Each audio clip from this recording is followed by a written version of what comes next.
Okay, today is Saturday and natin ang nag-channel bumabagyo ngayon dito sa Pagod. No.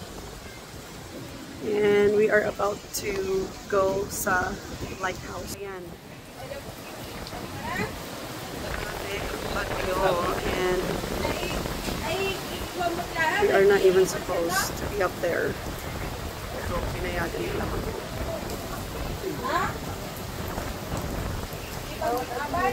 Sa rock formation ang inang din natin sure kung papaya. Ang hinapon na lang. Ang gagawin na lang, diretso tayo ng Patapat Bridge. Tapos pasok tayo ng Pilibun. Ayan, yung next pagkakatlo. Parang nasa Puchitanos tayo ha. Tricycle. Sa taray ko ang late na tricycle. Nasa Puchitanos kami. Ayan, nag-tricycle kami papunta sa lighthouse. Pero parang nasa Vietnam ng pagay Puchitanos. Kaya ang late. Okay. Man, ano ba itong pinaggagawa namin? I feel like I am questioning the purpose of life right now. Ano siya? Aray.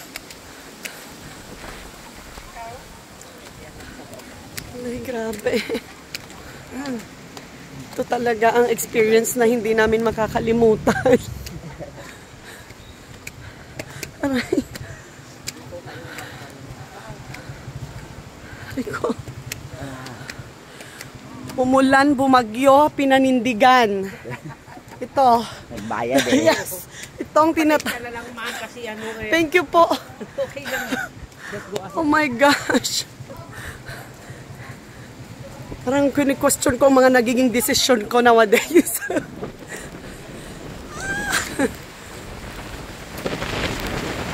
Oh my gosh.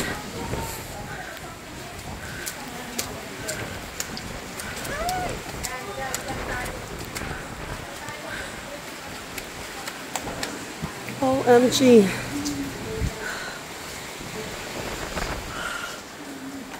High voltage. And ito ang aming mga buwis buhay na adventure. Ha? Diyan magandang mag-ano. Sandali, tingnan ko lang. Ay!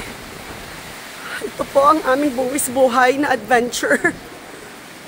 It's like red alert zone right now in Ilocos, and here we are. Tuloy na tuloy ang biyahe. Hello, what the hell? Oh, dito pala.